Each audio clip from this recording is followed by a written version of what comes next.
Hey, welcome to Rocket Motivation. Before we start the show, I want to thank our great sponsors, Alliance Mechanical Solutions, specializing in pipe and structural crafts, and AMS Utilities, specializing in utilities construction. Both companies experienced in getting back up since 2010.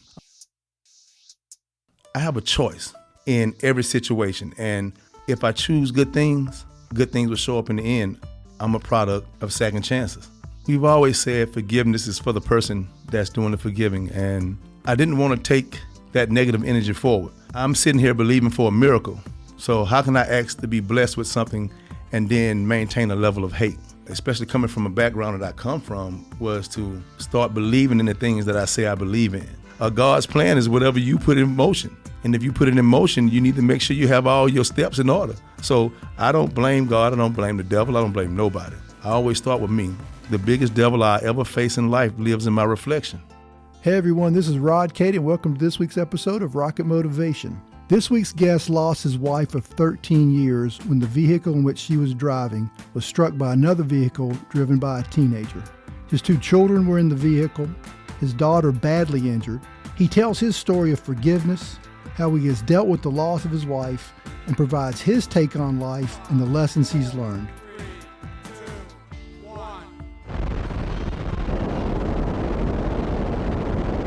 Rosshiki Leatherwood, welcome to Rocket Motivation. Thank you for having me, sir. All right. Rosshiki, tell us where you are now in your life. You know, where you live, what you do, family, kind of catch us up and bring us up to speed. My name is Rosshiki Leatherwood. I live in Mobile, Alabama. I'm a personal trainer, gym owner. I have a beautiful daughter, Brooke Marie Leatherwood, son, Jacoby Antoine Flowers. I own a local gym, which is basically a personal training studio that serves as a small gym and is a very eclectic group. My family, my mom and my sister's here. My estranged father, we are very tight now. We were estranged for over 20 years. And I have a vast community of friends. Really, saying them friends is kind of like undervaluing them. Yeah. I got you. But let's go back and talk about the accident that took your wife and injured your children. Set it up, what happened, and kind of just, tell us about it. Where I'm brought into that story is one night after what I have called a boot camp at my gym. I'm in the parking lot. I'm talking to a friend, Ralph Atkins. We call him Trip. Me and my wife had been in a kind of a spat all week, but we kind of ironed it out a few days before. So we're supposed to be heading to Atlanta for her birthday to see Eric Roberson, a concert that I was surprising her with. So we're talking back and forth on the phone, and I'm like, I'm going out with Trip tonight, but I thought about it. I was like, well, maybe I'll get a bottle of champagne and just come on to the house and start the celebration early. And so when I said that, we called her Baby Jesus. That was her nickname, Baby Jesus. So I was waiting on a response from her to call me and say something like, man, go ahead and go and hang out with your friend. But it was kind of an odd silence. And all of a sudden I got a phone call from my sister-in-law. And when I answered the phone, all I heard was screaming. They've been in an accident. They've been in an accident. And I'm like, what are you talking about? She was like, Claudia and the kids have been in an accident and nobody's moving. So at that point, I really don't know what to think. I don't know if my family's alive. She's saying that they're not moving, and it was just bad. And her mom came on the phone saying, it's just bad, Rosshiki, it's bad, get here. So at that point, I jump in my truck and I hightail it from Spring Hill Avenue to Lois Lane, which really isn't that far in terms of miles, but it took 2 days to get there, in my mind. Yeah. Well, so you get there, and what do you see? Turning off Cottage Hill onto Lois Lane, I pass an ambulance. And I didn't know, I just knew it was somebody in my family was inside of it. So as I barreled down the street trying to get to where my in-laws live, I'm stopped because you couldn't go any further. There was fire trucks and paramedics, police everywhere. And what I see is just what we used to call like the disco lights of the police car, just the lights flashing everywhere. So I rush, jump out my car, and I run down the street, and I see a young kid on the side of like a retaining wall with a lady consoling him, and I'm looking around for my family. And that's when I noticed that Claudia was laying in the street. She wasn't moving. She was just laying there. And at the time, I was trying to ask, like, why isn't anybody working on her? And a friend of mine was a fireman. Robert Wilkinson was a fireman. And when I walked up and I seen him and he looked up and seen me, and I think that's when he realized who she was, he kind of stormed off. And that's when they told me that she was gone. So what's that like when you pull up to a scene like that? I think people have seen this stuff on TVs and in the movies, but you get there and, there's your wife laying motionless and there's been an accident. And then she's passed away. What's going through your mind? The first thing came to my mind was, where are my kids? How are my kids? Where are my kids at? So at that point, Jacoby was the first one out. So he went to USA, and I think at the time, USA, they're the only level 1 trauma center around in this area. At that point, they were on diversion. I think Kobe filled the last spot. So at that point, they put Brooke to Spring Hill because they had to get her to, I think it's Sacred Heart in Pensacola. Right. So that's the closest level 1 trauma center. So she was supposed to be airlifted to Sacred Heart. And so once I realized where my kids were going, I made phone calls, and I called my sister and my mom, told them, look, my family's in an accident, my wife's gone. Called my very close friends, a bunch of friends. I put them on different text messages, and then I called all of my friends who were either doctors or were married to doctors, and it's like, my family's in the hospital. My kids, I don't know what the status of them. If your husband's working, if you're working, please go check on my kids. I can't leave my wife. My wife was in the street. As she lay there, she looked peaceful. There was no sign of that she even saw it coming. She had one blood stain on the right side of her hip. I remember like yesterday, had a C-collar on. At that time, because of the C-collar being on her neck, I didn't realize that her neck was broken. And so I was told by the police to leave. You have to go in and let us do our job. And you might as well arrest me, beat me, whatever you're going to do, but I'm not leaving my wife in the street. Right. And I stayed next to my wife for seemed like forever until the coroners, whoever came to pick up. And I stayed there. And at that point, my very close friends, they came and picked me up, and we hightailed it to Spring Hill Hospital after I had already dispatched everybody to go check on my kids. So it was chaotic. Right. You got a kid at one hospital, another kid at another hospital. Yes, sir. Oh, man. The accident itself, what happened? From the police report, the young man who was driving his truck, SUV, he was coming down the street doing 92 miles per hour in a 30. This was confirmed by the black box that was on his vehicle and also by the police detectives doing their investigation, doing the mathematics of what they do on the crime scene. It was a 30-mile-per-hour zone. He's doing 92. It was said that my wife backed out in front of him, but that couldn't have been the case because had she backed out, it would have hit the passenger side instead of the driver's side. And she never even entered the street. I think he was coming across running real fast, and when he looked up and seen her car look like it was headed out, he hit the brakes because at the point of impact, we know he hit the brake because he went from 92, and I want to say, if I remember correctly, that at the point of impact, it was still 78 miles per hour after braking. Right. So, Rosshiki, how do you feel about the young man who took your wife's life? How do you feel about him now? Now it's completely different from my initial feelings. I tried to hate him. I really wanted to hate this kid for destroying my family. I hate to say destroying my family, but he destroyed a part of me that I never saw coming. I wanted to hate him, but every time I tried to hate him, I just couldn't pull myself to do it. I found reasons why I shouldn't have hated him. He was a kid with a fast car, driving fast. Lost control, and it just happened. It wasn't malicious. It wasn't intentional. And that's how I was able to climb. I had to keep telling myself it wasn't intentional. He didn't do it with malice. How I feel about him now is I'm a product of second chances. Our last court date, we were wrapping up the civil side of the thing, and I was sitting across from him and his parents. And at the end of the hearing, we both stood up at the same time, and we was walking out, and the mom looked at me, and I looked at her, and she extended her hand as a gesture to shake hands. And I just grabbed her, and I pulled into me and gave her a hug, and she told me, I'm sorry. And what I told her was, I've been forgave you.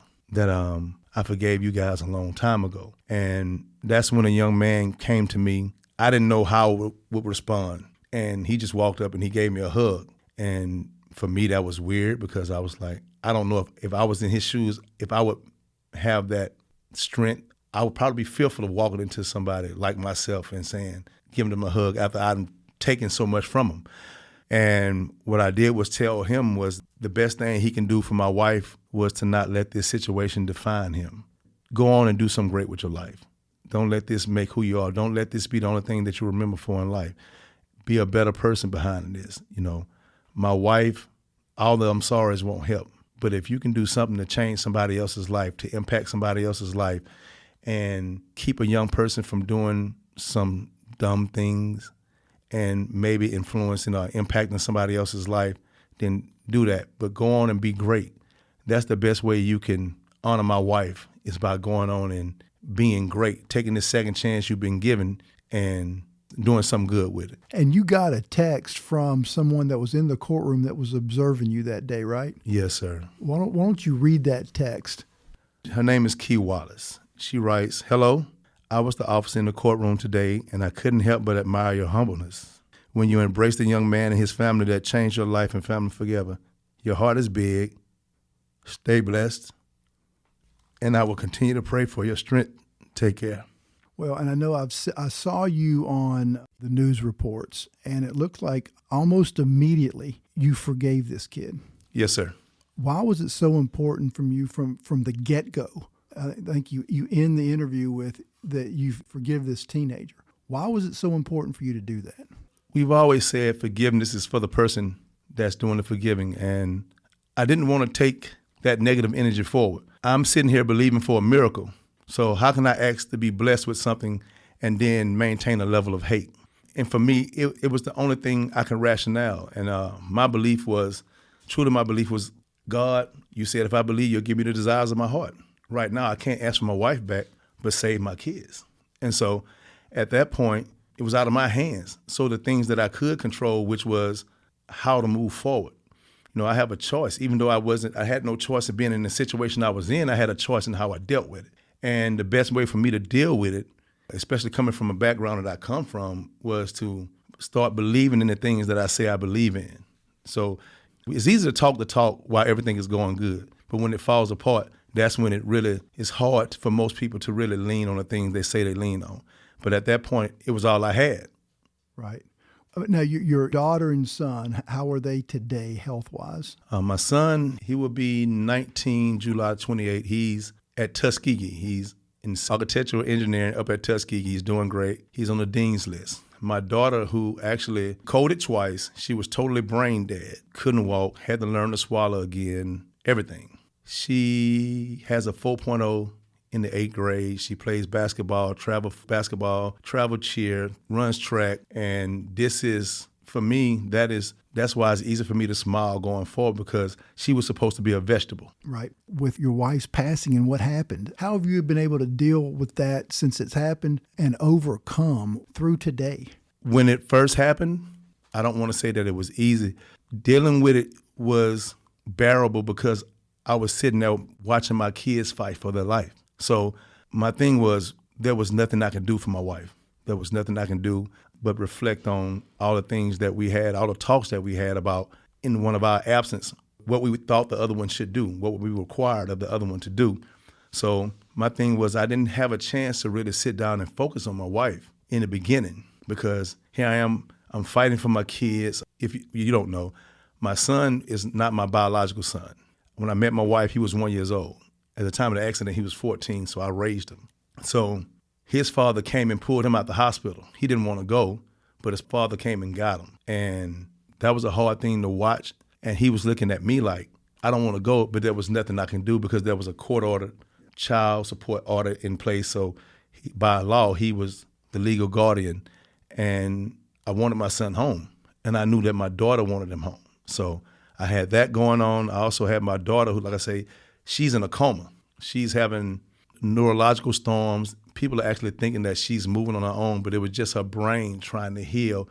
Once her brain started healing, it was sending out signals, like sending out broken signals. So instead of it being a controlled movement, it was more so of a erratic type movement of the brain trying to get the body to function. So I'm sitting here thinking, like, what I have to do to make sure to give my child, she's here, what I have to do to give her the best chance at having a normal life, whatever normal is at that point, because at that point we didn't know what normal was. But how do you do it? Where are you getting your strength to handle all this stuff? We say God.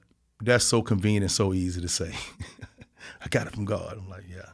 But I got it from the people who believe in God. I say all the time, God shows up when we do. If the power of God, or whatever you want to call him, resides in each and one of us, then he has to do nothing. God moves when we move. And at that point, there was a movement like I have never seen by the people who say they believe on God. And it wasn't just the God of the Christian God. It was Hindus. It was Buddhists. It was Jewish. It was Muslim. Everybody came together on my behalf because that's my community. My community doesn't just consist of one group. And so what happened was there was a movement so powerful. And at that point, everything that was going on, it was just everybody coming with an outpouring of love. And so if I told you I had the strength of my own, I would be lying. I was propped up by not this supernatural being. I was propped up by the people, right? My community, my family, who just stood there with me and said, we got you. Because I couldn't stand on my own. Most days I didn't know where I was. So I learned to push through. And also I realized that I had a choice. I had a choice. And that choice was, you believe in what you want to believe, but I have to be here and make this thing work for my kids. And I chose to extend grace, that thing that everybody requires, but nobody wants to extend. So I chose to extend grace to the parties that I felt wronged me, grace to myself to let my wife go. And that was the hardest thing, because it's to say how I overcome. I wish I could tell you that was true, because I still haven't overcame. I think all of our pasts shape us. Tell us a little bit about how your past kind of shaped you to get you to this point. I am the embodiment of everything that's good from the community that I was raised in. I was raised by a single-parent mother. My mom was a single parent. My father, he lived in Dallas. Early on, he was around, sort of, but then we became estranged because of too many disappointments. It was easier to let him go than to hold on to him and keep getting kicked for whatever reason it was. We were poor, and my mom would probably beg to differ, but looking back, I didn't realize how poor we was, because it was so much love around, and I didn't have much growing up, and what I did have, we took care of, but I had a community of friends. I had a friend, Darryl Crenshaw. My friends have heard this story 1,000 times, but it's a story worth telling. Darryl would sneak shoes out of his house to make sure I had a decent pair of shoes on my feet to go to school so I wouldn't look raggedy. My friend Clifford Cooper, I called him friend, but they family. He did the same thing. Jared Davis would make sure I had a haircut. I remember going, like when we had trips at school that my mom couldn't afford to pay for, Miss Rosetta Golston, she would pay for my trips for me. And so that thing called pay it forward, I'm a product of paying it forward. So I live my life, I'm continuously paying it forward, because if it hadn't been for those people paying it forward for me, then you wouldn't see the person that I am. So like I said before, I'm the embodiment of everything good that came from my neighborhood and my community. Yeah, and you also spent some time in the military, right? Yes, sir. Tell us about that, what branch you were in and what an effect that had on your life. The military was something I didn't want to do, but was kind of pushed that way. I was involved in a shooting in 1991. We were leaving the skating rink, and it was 4 guys and 2 girls inside of my little car.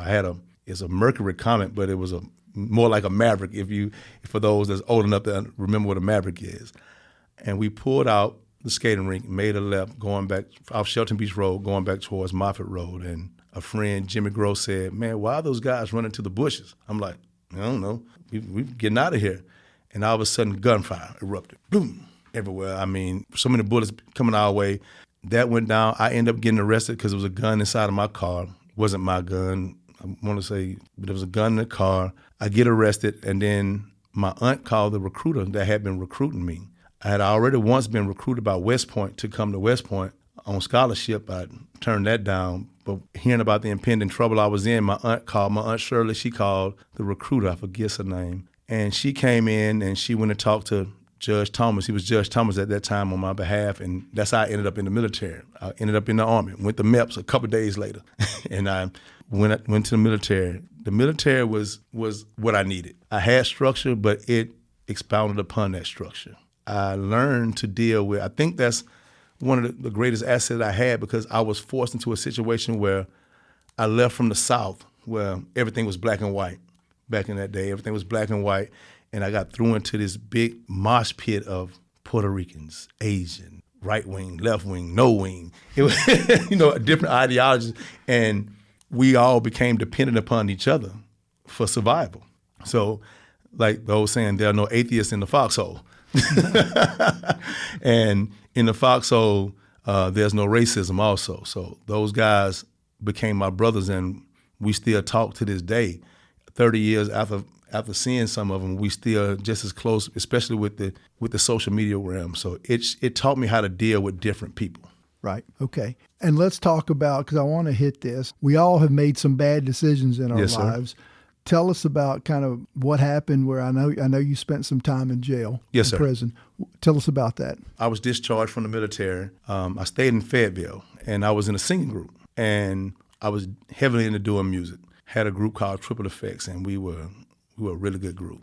And man, all of a sudden, we broke up, but I fell in love with doing music. I had been playing instruments since middle school. So music was always my first love. So I wanted a recording studio, and I was like, what's the fastest way to get a recording studio? I know some friends that sell dope down in Mobile. Let me go back home and sell me some drugs, get some money, and I'll exit fast. Just get in, get out. That was the plan. And how did that work out? Got 7 years in the federal penitentiary. Didn't work out too good. Well, all right, so you're in there. I mean, how did prison change your life? Prison changed my life because it gave me my life back. It gave me the time I needed to step back and realize that I was living for everybody else's expectations, that I wasn't doing anything for myself. And I made a promise to myself that once I came back, once I was released from prison, that I would do everything in my power to undo everything or to right all my wrongs that I had done. Prison was a time of reflection. Prison was a time of growth spiritually, as far as trying to understand who I was and what my purpose was on this planet. Also, I developed my voice in prison. What does that mean? I developed my voice, meaning that I understood who I was and what my purpose was. I felt like my purpose had always been the same, and I was reminded by friends that my purpose has always been the same. I couldn't put a finger on it. And we talk about it, me and a friend of both ours, me and Cam, we talk about it all the time. I'm a big religious guy. I love studying religions because I feel like if I understand your belief system, I understand you, and I can talk to you. I can communicate with you because I know the common ground. I'm glad you said that because this is a great segue into this question. When we talked before, yes, sir. You told me, and this is a religious story or in the Bible about the prodigal son, yes. That story. And you told me you don't like that story. No, I don't like it. And tell the listeners why. The story of the prodigal son coming home after going out and messing up, it's a great story of redemption. But what gets lost in that story is those individuals who took the hardest route by not doing anything wrong, by doing everything right. Those guys get overlooked. So I feel like I get praised for turning my life around.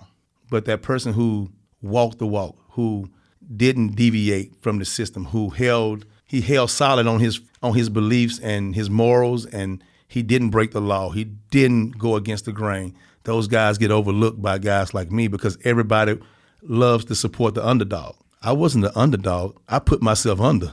Right. Well, and that leads me to my next question. I mean, what's your thought on personal accountability? For me, I talk about change, acceptance and accountability. Those are the two major things if you're going to change. Being in prison, going back to the prison story, I heard a bunch of guys saying, I'm in jail because the man set it up. The man brought the cocaine to the system. And I was like, I never met the man. I went and found him. The man didn't give me nothing. I went and sought him out. I'm in jail because of God didn't need me in jail. Jesus didn't need me in jail. Buddha, Allah, nobody needed me in jail. I'm in jail because of my choices. So I realized that's why it's always been easy for me to change anything I have going on because I always start with myself. What I do, that's the most important thing, my outlook. So personal accountability is utmost of the importance to me. And because, I mean, there's a lot of this, and it's all over the kind of in society, a little bit of a victim mentality. No. I mean, what's your thought about that? Don't ever call me a victim. Not even in this situation. And it's easy for people to look at what went on with my family and say, he's a victim.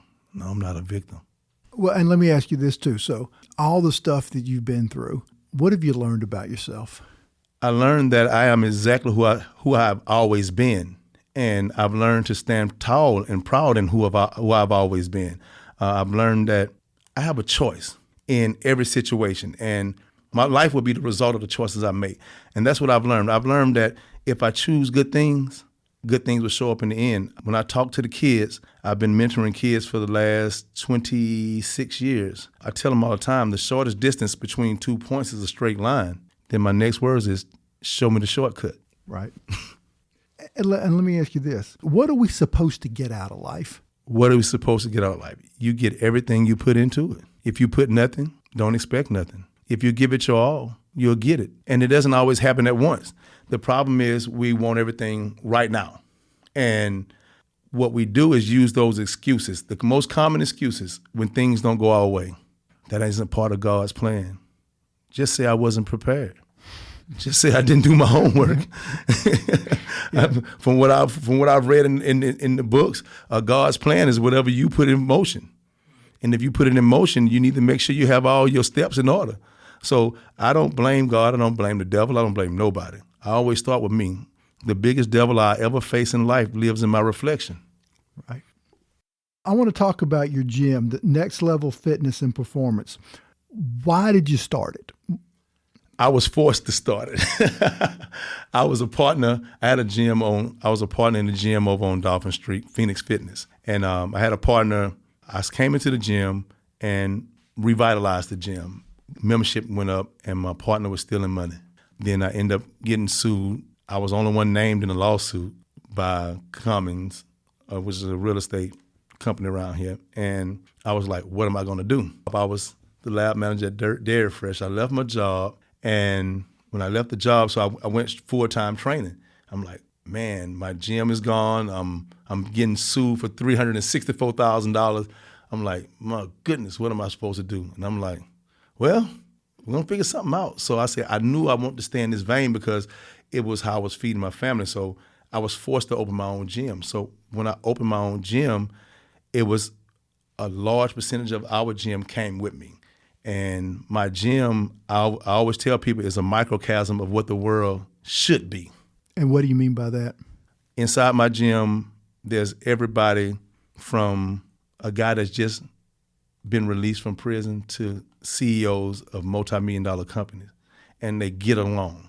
There's Republicans, there's Democrats, there's no-crats. They all follow my kind of crazy lead, but we're respectful. We love each other.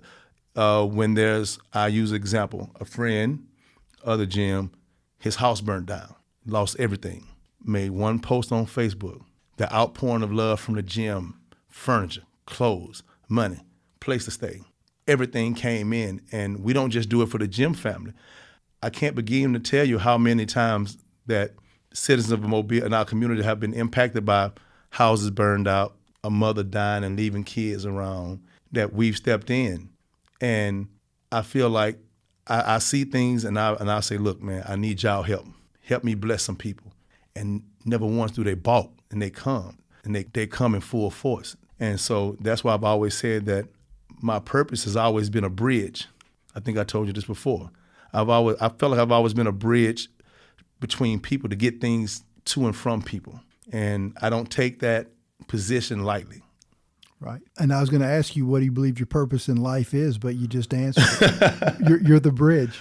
It sounds funny hearing somebody say that about themselves, but it came during a time of reflection, during a conversation that one of my childhood friends and I had, and also that our mutual friend, Cam Marston, we tend to share a cigar and drink some high-pollutant bourbon or whiskey every now and then to solve all the world problems and just forget to tell the world. Right. Well, that's good. All right, and let me ask you this. So, what Rocket Motivation's all about. It's about, having guests on like you that have dealt with and overcome adversity and just deal with it every day. What advice would you give to the listeners somebody who's dealing with adversity, just, or going through some tough times? What advice do you give them to get over it? Stop focusing on getting over it. First thing you have to do is assess a situation, then address it. First thing first, personal accountability, because you have a part to play in everything that happens in your life, whether it's by your own hands or you've been thrown into it. You have a part to play. Adversity, what don't challenge you, won't change you. So if you ever want to go higher, you have to get uncomfortable. Most people don't like being uncomfortable. Get used to being uncomfortable. So when uncomfortable times hit you, you don't lose your mind. Also, first thing first is grace. Don't always be the one asking for grace and hesitant to extend grace. We all need it. We all need that grace. Also, as far as like understanding that we're only here for a short period of time. And I truly believe we were all put here for each other. We're all here for each other. I want my legacy to be one of good. I want my kids to, when they hear their father's name, to be able to smile, to be able to say, he did that for me. 20 years after I'm gone, somebody say, I remember your dad. He did this. He did this. He was a pillar of the community. He did. That's what I say. And as far as dealing with things, you have a choice. Your choice. I likened it to, I told someone I had fun in jail. That sounds crazy. But I had a choice.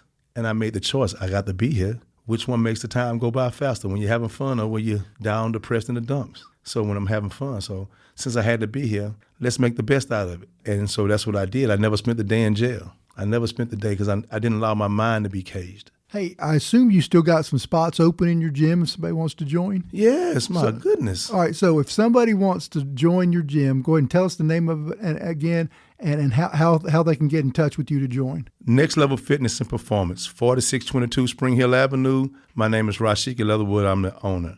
Phone number 251-623-0130. It is by far the best place that you can ever train because you will walk in, you never know what you're going to get. I promise you never going to know, but whatever you're going to get is going to be good. It's going to be honest, and it's going to be fair. Well, Rosshiki, it's been a pleasure having you on the show, but I always do this. I always give the guests the parting shot. So give us something really good. Dig deep. Oh, Lord. It's not like you hadn't already dug deep, but it's time to dig even deeper and take us home.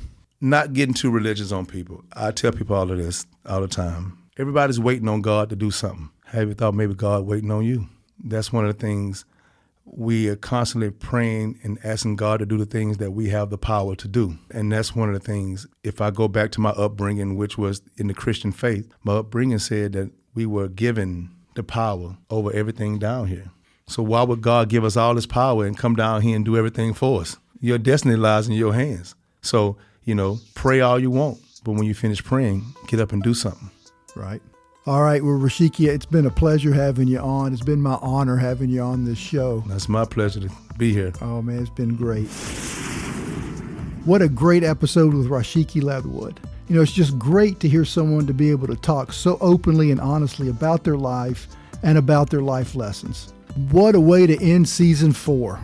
We're going to take a month or so off, get recharged, get some new guests with some more great stories of inspiration and motivation, and we'll be back to see you soon. Thanks again for listening to Rocket Motivation. I want to again thank our sponsors, Alliance Mechanical Solutions and AMS Utilities, both companies helping build the Gulf Coast since 2010. If you want to learn more about these companies, visit their website, www.alliancemechanicalsolutions.com.